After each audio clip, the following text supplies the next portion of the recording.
మారీచుడు రావణాసురునితో పరిపరి విధముల మాట్లాడుతున్నటువంటి విషయాన్ని నిన్నటి రోజున మీతో నేను ప్రస్తావన చేస్తూ ఉన్నాను. ఇంత బోధ చేసినప్పటికీ రావణాసురుడు మాత్రం చిట్ట చివర చెప్పిన విషయం ఏమిటంటే, నీకు ఉన్నటువంటి అవకాశములు రెండే. ఒకటి, మరణిస్తే నా చేతిలో మరణించాలి, నా ఆజ్ఞ కాదంటే ఇప్పుడే ఇక్కడే నిన్ను వధిస్తాను. ఒకవేళ నా ఆజ్ఞ ఔదలదాలిస్తే మరణిస్తే మరణిస్తావు, బతికితే బతుకుతావు. ఎందుకంటే రామబాణం తగిలితే మరణిస్తావు, ఏమో రాముడికి కనపడకుండా పోతే బతుకుతావు.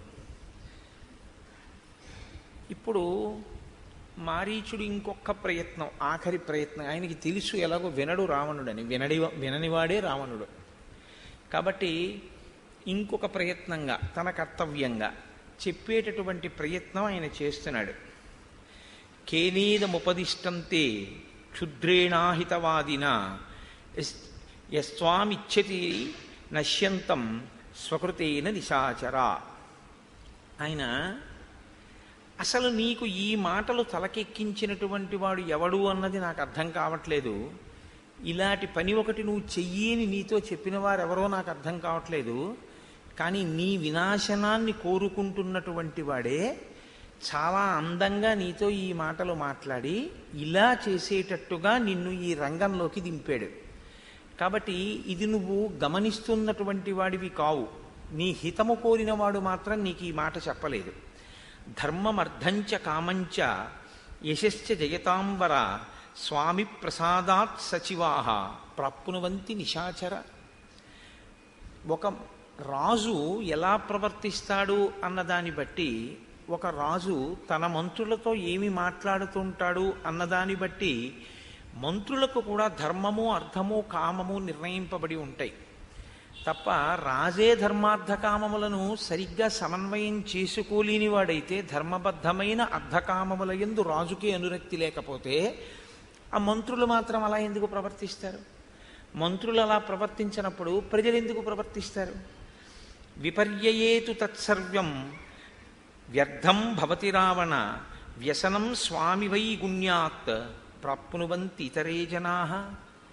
ప్రభువే పాడైపోతే, ప్రభువే చెడు మార్గంలో ప్రవర్తిస్తూ ఉంటే ప్రజలందరూ కూడా అలాగే పాడైపోయి పురుషార్థ సమన్వయమును మర్చిపోతారు. అంటే పురుషార్థ సమన్వయాన్ని మర్చిపోవడం అంటే అసలు దేని కొరకు ప్రయత్నం చెయ్యాలో, దేన్ని పొందడానికి ధర్మబద్ధమైన అర్థమును కామమును వినియోగించుకోవాలో ఆ విషయాన్ని మర్చిపోతారు. ఆ కట్టు తప్పిపోతారు. తప్పిపోతే ధర్మమును ఉల్లంఘించినటువంటి అర్థము, ధర్మ వ్యతిరిక్తమైనటువంటి కామము.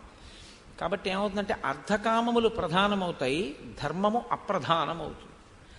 అప్రధానమవుతుంది అన్న విషయంలో మీరు ఒకటి గుర్తుపెట్టుకోవాలి. ధర్మం తెలియక అప్రధానం అవ్వడం ఒకటి, ధర్మం తెలిసి అప్రధానం అయిపోయి తనకి అనుగుణంగా ధర్మాన్ని మాట్లాడుతూ ఉండడం ఒకటి. రావణుడు రెండవ కోవకి చెందినవాడు. ఎందుకంటే వేదము చేత చెప్పబడినటువంటి ధర్మం ఏదో అది తెలియనివాడు మాత్రం కాడు, అది తెలిసిన్నవాడే. కానీ తనిష్టం వచ్చినట్లుగా ప్రవర్తిస్తూ అర్ధకామములకు పెద్దపీట వేస్తాడు. వేసి నేను చేసినది ధర్మబద్ధమే అని బుకాయిస్తూ ఉంటాడు. కాబట్టి నీ ప్రజలకి కూడా ఇదే అలవాటు పడిపోతుంది. పడిపోతే ఇలా పెచ్చు పెరిగిపోయినటువంటి అధర్మం చిట్ట చివరికి పెను ప్రమాదాన్ని తీసుకొస్తుంది. రాజమూలో హి ధర్మశ్చ జయశ్చ జయతాంబర తస్మాత్ సర్వాస్వస్థాసు రక్షితవ్యా నరాధిపాహ. రావణ, ప్రజల యొక్క ధర్మాచరణము, వారి శ్రేయస్సు రాజు యొక్క ప్రవర్తన మీద ఆధారపడి ఉంటుంది. కాబట్టి ఎప్పుడూ కూడా రాజులు ధర్మ మార్గంలో నిలబడాలి. ఎందుకంటే ఆదర్శం ఏమిటి అంటే నడవడి ఆదర్శం. మీరు ఎప్పుడు జ్ఞాపకం పెట్టుకోండి, కోటి మాటలు చెప్పనివ్వండి, ఆయన ఎలా ఉంటాడు అన్నదానికి పెద్దపీట. లోకం యొక్క గౌరవాన్ని మీరు పక్కన పెట్టేసేయండి. లోకం అలా నేను అలా ఉన్నానని లోకం గౌరవిస్తుంది కాబట్టి నేను లోకం కోసం చేస్తాను అన్నా కూడా అందులో తప్పేం లేదు. కొంతలో కొంత ఏదో కారణానికి ధర్మం నడుస్తుంది. కానీ ఒక స్థాయిలో అది కూడా మంచిది కాదు. తాను జ్ఞాని అయి అలా లోకం కోసం కర్మాచరణం చేయడం ఒక ఎత్తు. కానీ ఎప్పుడూ ఏదో లోకం దృష్టిలో తాను ధర్మమూర్తిగా ఉన్నాననిపించుకోవడానికి కర్మ చెయ్యడం కాదు. ధర్మం చెయ్యకుండా ఉండడం తప్ప, ధర్మం చెయ్యకుండా ఉండడం తనకి చేతకాని వాడై ధర్మాన్ని చెయ్యాలి. నేను ఇలాగే చేస్తాను, నాకు ఇది అలవాటు, కాబట్టి నేను ఎప్పుడూ ధర్మావలంబకుడనే అయి ఉంటాను అన్న ఉద్దేశ్యంతో అలా రాజు ఉంటే ఆ రాజు యొక్క ప్రవర్తనని ఆదర్శంగా తీసుకుంటారు ప్రజలు. రాజుగారు ఇలా ప్రవర్తిస్తున్నారు, మనం ఇలా ప్రవర్తించాలి. అసలు రాజుగారికి ఆ ప్రవర్తన లేకపోతే, ఇంకా ప్రవర్తన లేనివాడు ఎదురుగుండా ఉంటే కొత్తగా వినవలసిన అవసరం ఎక్కడి నుంచి వచ్చింది? ఎదురుగుండా ఉన్నవాడు ముందు సత్ప్రవర్తనతో ఉంటే మీరు కొత్త తెలుసుకుని సత్ప్రవర్తన నేర్చుకోవాలి.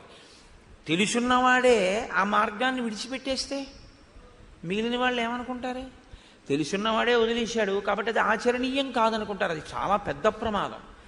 తెలియనివాడు విడిచిపెట్టడానికి, తెలిసినవాడు విడిచిపెట్టడానికి చాలా పెద్ద ప్రమాదం ఉంది. వాడికి ఏం తెలుసండి అండం వేరు. అన్నీ తెలుసున్నవాడే వదిలేశాడండి అంటే అది పనికిరాంది కదా అన్నారనుకోండి, అప్పుడు మీరు సమర్థించడం కష్టం. కాబట్టి ఆచరణ అనేటటువంటిది మీ ఒక్కరితో పోదు. తెలుసున్నవాడు ఆచరించకపోతే లోకమునకు మార్గదర్శకత్వము పోతుంది. కాబట్టి తెలుసున్నవాడు ఎప్పుడూ అనుష్ఠిస్తూనే ఉండాలి, ఎప్పుడూ చేస్తూనే ఉండాలి.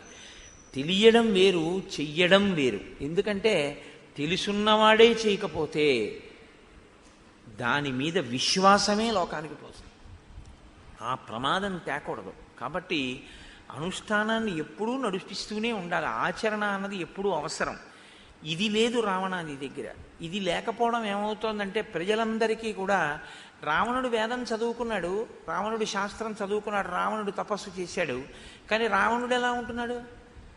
తనిష్టం వచ్చినట్టు ఉంటున్నాడు. కాబట్టి శాస్త్రం అన్నదాన్ని వదిలిపెట్టి తిరగచ్చని రావణుడే చెప్తున్నాడుగా, ఇంకా మనం ఎందుకు శాస్త్రం పట్టుకోవడం అన్న దృష్టికోణం ప్రజలలో ఏర్పడుతుంది. కాబట్టి నువ్వు అలా ఉండకూడదు, అది తప్పు. ప్రజలు పాడైపోవడానికి నువ్వు కారణమవుతున్నావు రాజుగా ఉండి. ఏ ప్రజల్ని నువ్వు ధర్మ మార్గంలో పెట్టాలో అలా పెట్టడంలో నువ్వు వైఫల్యం చెందుతున్నావు, నీకే నడవడి లేని కారణం చేత. స్వామినా ప్రతికూలేన ప్రజాస్తీక్ష్ణేన రావణ రక్ష్యమానా నవర్ధంతే మేషా గోమాయునా యథా. ఎంత పెద్ద మాట అండి నిజంగా. శ్లోకం చాలా గంభీరమైనటువంటి మాట. కాపాడడము అనే మాట ఒకటి ఉంటుంది లోకంలో, రక్షించడము అన్న మాట ఒకటి ఉంటుంది. ఈ రక్షించడము అన్న మాటలో మీరు దేన్ని పడితే దాన్ని తీసుకొచ్చి రక్షక స్థానంలో పెట్టకూడదు, పెట్టలేరు కూడా. ఎందుకంటే ఇదే అంటున్నాడు మారీచుడు. ఒక తండ్రి పిల్లవాడిని కొడతాడు, కొట్టకుండా ఏ తండ్రి పెంచడు, ఏ తల్లి పెంచదు. తల్లి తండ్రి కూడా కొడతారు. తల్లి తండ్రి కొట్టేటప్పుడు శిక్ష వెయ్యడం ప్రధానమా, చేసినటువంటి తప్పుని దిద్ది పిల్లవాడు మళ్ళీ ఎప్పుడూ అటువంటి తప్పు చెయ్యకుండా ఉండడానికి శిక్ష వేయడం ప్రధానమా? మళ్ళీ తప్పు చెయ్యకుండా ఉండడానికి శిక్షించడం ప్రధానం తప్ప తప్పు చేశాడు కాబట్టి శిక్షించడం ప్రధానం కాదు. అదే ఒక మేకల మంద వెనకాతల ఏమీ చదువుకోనటువంటి వ్యక్తి, అతనికి ఏమీ పాండిత్యం లేదు, ఏమీ తెలియదు. అతనికి అటువంటి వాడు పాండిత్యం వరకు ఎందుకండి, అతనికి ఏమీ తెలియదు, అసలు లౌకికంగా కూడా ఏమీ తెలియదు, అతనికి సంతకం పెట్టడం కూడా రాదు. అటువంటి వాడు ఓ కంబళి భుజం మీద వేసుకుని ఓ కర్ర పట్టుకుని వెనకాల ఎడుతున్నాడు. ఇప్పుడు అతనికి ఏం తెలుసండి, అతను బలహీనుడు, అతనేమీ ఎటువైపు నుంచి ఏ క్రూర మృగాలు వస్తాయో కూడా అతనేం కనిపెట్టలేడు. అతనికన్నా ఒక నక్క వెనకాల పెడితే జిత్తులు మారిది కాబట్టి, బాగా కుయుక్తులు తెలుసు కాబట్టి, ఎటువైపు నుంచి ఏ మృగం ఎలా వచ్చి మేకల మీద దాడి చేస్తుందో తెలుసుకుని ఉంటుంది కాబట్టి, ఒక నక్క మేకల వెనకాల వెడితే బాగుంటుంది అని మీరు అన్నారనుకోండి, అది పైకి వినడానికి బాగుంటుంది, కానీ ఆ నక్కే తినేస్తుంది మేకల్ని. ఇప్పుడు బయట వాళ్ళు అక్కర్లేదు, ఈ నక్క మేకల్ని తింటుంది. ఎందుకు తింటుందంటే తాను తిన్నాను అని తెలియకుండా తింటుంది. నక్కే తినేసింది అని యజమాని కూడా కనిపెట్టలేడు.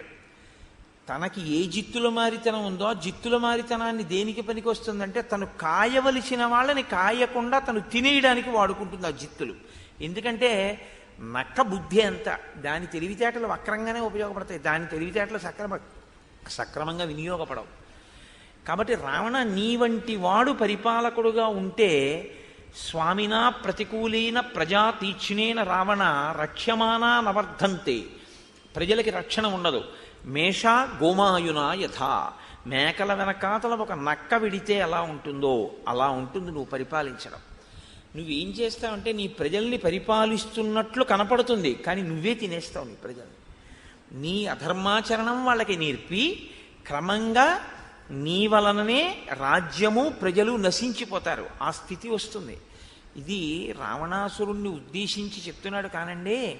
యథార్థానికి ఇవాళ బాగుంది కదా, సంతోషంగా ఉంది కదా అని ధర్మాన్ని విడిచిపెట్టి చెయ్యరాని పనులు చేసినటువంటి వాళ్ళు తొట్టతొదకు పొందేటటువంటి ఎంత ప్రమాదకరమైన ఫలితములుంటాయో మారీచుడు చూపిస్తున్నాడు. కాబట్టి దర్శనాదేవ రామస్య హతం మమవధారయ ఆత్మానంచ హతం విద్ధి హృత్వా సీతాం సబాంధవం. ఇక్కడ చెప్పాడు తీర్పు. మారీచుడి యొక్క తీర్పంతా ఇక్కడుంది. ఆయన అంటున్నాడు, దర్శనాదేవ రామస్య హతం మామవధారయ. రాముడు నన్ను చూడగానే నేను చచ్చిపోయినట్టే, అక్కడతో అయిపోయింది. రాముడు నన్ను చూడగానే నేను చచ్చిపోతాను, సీతమ్మ నిన్ను చూడగానే నువ్వు అపహరిద్దాం అనుకుంటున్నావుగా. సీతమ్మ కూడా తేజోవంతురాలని నేను చెప్పాగా నిన్న. అప్రమేయం హి తత్తేజో రక్షితస్యానిలేన చహ అని చెప్పారు కదా నిన్ననే మారీచుడు. మరి సీతమ్మ నిన్ను చూస్తే యథార్థ స్వరూపంతో రావణుడిగా నువ్వు కనపడ్డప్పుడు సీతమ్మని అపహరించే సమయంలో సీతమ్మ నిన్ను చూస్తే నువ్వు మరణిస్తావా? నువ్వు మరణించవు అన్నాడు. నువ్వు మరణించవు. ఎందుకు మరణించవో తెలుసా? సంపదు సీతమ్మ నిన్ను. ఎందుకు చంపదో తెలుసా? నిన్ను చంపడం కాదు ఇప్పుడు ప్రధానం. ఆత్మానంచ హతం విద్ధి హృత్వా సీతాం సబాంధవం ఆనయిష్యసి చేత్ సీతాం ఆశ్రమాత్ సహితోమయ నైవ త్వమసి నాహం చ నైవ లంకా న రాక్షసాః. నువ్వు సీతమ్మని తీసుకు వెళ్ళిపోయిన తర్వాత ఏమవుతుందో తెలుసా? ఇక్కడైతే సీతమ్మ నిన్ను చంపేయగలదు, కానీ చంపదు. ఆమె తేజస్సుతో ఆమె తలుచుకుంటే రావణ సంహారం పెద్ద విషయం ఏం కాదండి. సంకల్పంతో చంపేస్తుంది ఆవిడ పాతివ్రత్యంతో. నిన్ను చంపదు, నువ్వు తీసుకెడతావు సీతమ్మని. తీసుకెళ్ళాక ఏమవుతుందో తెలుసా? ఇక్కడైతే ఒక్కడివే పోతావు. అక్కడికి వస్తే సీతమ్మ మీ అందరూ పోతారు. నైవ త్వమసి, నువ్వు ఉండవు. నాహంచ, నేను ఎలాగో ఉండను. నువ్వు తీసుకెళ్ళడము అన్నది జరిగింది అంటే ఏమిటి? నేను హా లక్ష్మణ హా సీత అన్నాననే గుర్తు. నేను ఉండను. నైవ లంక, ఇంకా లంకారాజ్యం ఉండదు. న రాక్షసాహ, రాక్షసులన్న వాళ్ళు ఎవ్వరూ ఉండరు, అందరూ పోతారు. ఎందుకు పోతారో తెలుసా? నువ్వు చెప్పిన ప్రణాళికలో అంత పెద్ద ప్రమాదం ఇమిడి ఉంది. నువ్వేమంటున్నావు? నేను మాయామృగం కింద వెళ్ళి కనబడితే నేనేదో హా రామ హా సీత హా లక్ష్మణ అంటే ఆ లక్ష్మణుడు వెళ్ళిపోతాడు, సీతమ్మను అపహరిస్తానంటున్నావు. కానీ సీతమ్మను అపహరిస్తున్నానని నువ్వు అనుకుంటున్నావు, కానీ సీతమ్మను అపహరించడమే నీ మృత్యువుకి కారణం. నీతో పాటు లంక రాక్షసులు అందరూ నశించడానికి కారణం. ఇది నీ పుర్రెకి పుట్టింది. ఎందుకు పుట్టిందో తెలుసా? నిన్ను నీ వారితో నశింపచేయడానికి ఎవరో నీ పుర్రెలో పెట్టారు ఈ బుద్ధిని. ఇది తెలుసుకోక నేను సీతమ్మని ఎత్తుకెడుతున్నానని అనుకుంటున్నావు. పిచ్చాడా? పట్టుకెళ్ళి నువ్వు పొందేదేమీ ఉండదు సుఖం. నువ్వు పట్టుకెళ్ళినది మొదలు నీకు శోకం ప్రారంభం. ఈ మాట ఎవరు చెప్పారో తెలుసా అండి? ఎంతమంది చెప్పారో తెలుసా? రామాయణంలో మొదట చెప్పినవాడు మారీచుడు. ఇక ఈ తర్వాత సీతమ్మ చెప్తుంది, నీ దుఃఖం ఇంకా ప్రారంభమైందని చెప్తుంది. కానీ ఎంత గొప్ప లెక్క కట్టాడో చూడండి. రాముడు నన్ను చూసినప్పుడు నేను ఒక్కడే పోతాను, సీతమ్మని తీసుకెళ్ళాక నువ్వు సరాక్షసంగా నశించిపోతావు అన్నాడు. ఆయనకి ఇవేమీ అర్థం కాలేదు. ఆయన హఠంతోటే నిలబడ్డాడు. నువ్వు వెడతావా కాంచన మృగంగా, నేను నిన్ను సంహరించను. అప్పుడు మారీచుడు అన్నాడు, ఏవముక్త్వాతు వచనం మారీచో రావణం తతః గచ్ఛావేత్య బ్రవీద్దీనో భయాద్రాత్రించర ప్రభో. ఆ రాత్రించరుడైనటువంటి రావణ ప్రభు దగ్గర దీనుడై, దీనత్వం ఎందుకు వచ్చింది అంటే తన మనసులో ఉన్నది తాను చెయ్యలేని స్థితి. తనకి రాముడంటే భక్తి, ఈ అపచారం చేయడం తనకిష్టం లేదు, కానీ చెయ్యడం వినా మార్గం లేని పరిస్థితి. అది ఆయన దైన్యం. కాబట్టి ఇప్పుడు దీనుడై భయంతో, భయం అన్న మాట ఎందుకు వచ్చింది అంటే రాముడి వలన భయం కలిగిన బతికే ఉన్నాడు. వృక్షే వృక్షే చ పశ్యామి చీరకృష్ణాజనాంబరం అని ప్రతి చెట్టు మీద రాముడే కనపడినా తన ప్రాణం పోయిందేం లేదు. రాముణ్ణి భీతభక్తితో ఉపాసన చేస్తూ బతికే ఉన్నాడు. కానీ ఇప్పుడు రావణుణ్ణి కాదంటే చచ్చిపోతాడు. చచ్చిపోవడం, రావణుడి చేతిలో చచ్చిపోయినటువంటి వాడికి ఉత్తమ లోకాలు వస్తాయని నమ్మకం లేదు. కానీ ప్రభువు మాట ఔదల దాల్చి రాముణ్ణి శత్రువుగా భావించి, రామునితో యుద్ధంగా భావించి రాముని చేతిలో మరణిస్తే తను ఊర్ధ్వలోకాలు పొందే అవకాశం ఉంటుందేమో. పైగా రామ బాణమే చాలు, రాముణ్ణి చూస్తూ చావడమే చాలు. ఇది మారీచుడి ఆలోచన. కాబట్టి ఇప్పుడు రావణుని వలన కలిగిన భయం చేత రావణుడు చెప్పిన మాట వినడం వినా మార్గం లేని స్థితికి దైన్యమును పొందాడు, భయాన్ని పొందాడు. ఇప్పుడు అన్నాడు, కిం ను శక్యం మయా కర్తుం ఏవం త్వయి దురాత్మని ఏష గచ్ఛామ్యహం తాత స్వస్తి తేస్తు నిశాచర. ఆయన అన్నాడు, నీ ఆధీనంలో ఉన్నటువంటి నేను ఇప్పుడు ఇంతకన్నా చెయ్యగలిగినటువంటి పరిస్థితి లేదు. అంటే మీరు ఇందులో ఒక విషయాన్ని గమనించాలి. ఇన్ని తెలిసున్న మారీచుడు కనకమృగంగా కనపడ్డం తప్ప మార్గం లేని పరిస్థితి బిగుసుకుంటోంది. అంటే దీని వెనకాతల దేవతలు కూడా ఉన్నారు. రావణ వధ జరగాలి అంటే రాముడు వెళ్ళాలి. కాబట్టే ఆయన బుద్ధిలోకి అటువంటి ఆలోచన వచ్చింది. మీరు ఎప్పుడూ ఒక్కటే జ్ఞాపకం పెట్టుకోండి, ఎవడి పతనమైనా ఎక్కడ ప్రారంభమో తెలుసా అండి? ఆలోచన దగ్గరే ప్రారంభం, ఆలోచన దగ్గరే మొదలవుతుంది. అంతే. రాకూడని ఆలోచన అన్నది పుర్రెలోకి వచ్చింది అనుకోండి, ప్రమాదం వచ్చేసినట్లే. దాన్ని మీరు తొలగించుకోగలిగిన సమర్థత మీ యందు ఉంటే ఏమో నేను చెప్పలేను.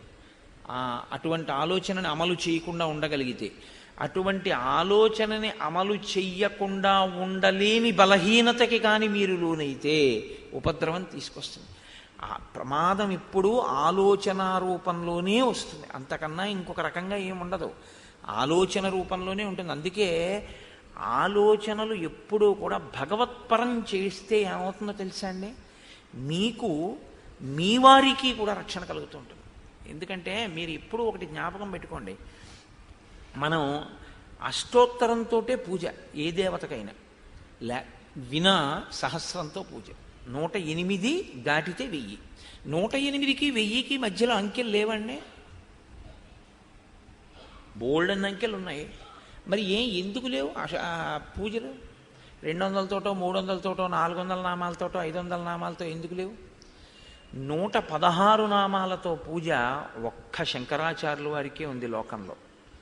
108 నామాలతోటి దేవతలందరికీ చేస్తాం, 116 నామాలతో శంకరాచార్యుల వారికి చేస్తాం. ఎందుకంటే శంకర భగవత్పాదులకి గురుకట్నం అని చెప్పి 116 ఇవ్వాలి. మనకి ప్రత్యేకించి తెలుగుదేశంలో తెలుగుదేశంలో అంటే నా ఉద్దేశం ఆంధ్రదేశంలో ఒక సంప్రదాయం ఉంది. గురువు గారికి కానీ ఎవరికైనా బహుమానం కానీ ఇస్తే 116 ఇస్తాం. రేపు ఆయన పుట్టినరోజు, శంకర జయంతి, కాబట్టి ఆయనకి కూడా 116 కట్నం ఇవ్వాలి. 116 కట్నం ఇవ్వాలంటే ఏం చేయాలి? ఆయన మీ 116 నా 116 కోసం వెంపర్లాడే ఆయన కాదు. ఒక వృద్ధ బ్రాహ్మణికి కనకధార చేసి బంగారు ఉసిరికలు ఇచ్చి తను ఒక పిసరు ముట్టుకోకుండా వెళ్ళిపోయిన మహాపురుషుడైన. అటువంటి సర్వతంత్ర స్వతంత్ర ఆయనకి మనం ఇచ్చే రూపాయలు ఎందుకు? కాదు, ఆయన సాధించిన విజయములను ఆయన నామములుగా చెప్తాం. చెబితే 108 నామములు శంకర భగవత్పాదుల యొక్క అష్టోత్తరం ఉంటుంది. దానికి 8 నామములు కలపాలి. ఈ 8 నామములు ఎక్కడి నుంచి కలపాలి, ఏవి కలపాలి? ఇది రేపు శంకరాచార్యుల వారికి చెప్పవలసినటువంటి నామాలలో ఉన్న ఒక గొప్ప మలుపు. ఈ 108 ప్లస్ ఈ 8 కలిపితే 116 అవుతాయి. ఈ 116 మనిషిగా పుట్టినటువంటి ప్రతివాడు రేపు చెప్పాలి. ఎందుకు అంటే శంకరాచార్యుల వారికి జగద్గురువుగా మీరు ఇచ్చే గౌరవం అదొక్కటే, శంకర జయంతి నాడు. కాబట్టి దేవతలకైతే 108 నామాలే, తప్పితే 1000 అంటే సహస్రం, సహస్రం అంటే అనంతం, అంటే లెక్క లేదు అని ఇంకింతకన్నా చెప్పలేము, అందుకు ఇలా చెప్పామని. అంతేగాని 1000 అంటే 1000 అని కాదు, సంస్కృతంలో సహస్రం అని కాదు. 108 అంటే 108. ఎందుకు 108దో తెలుసా అండి?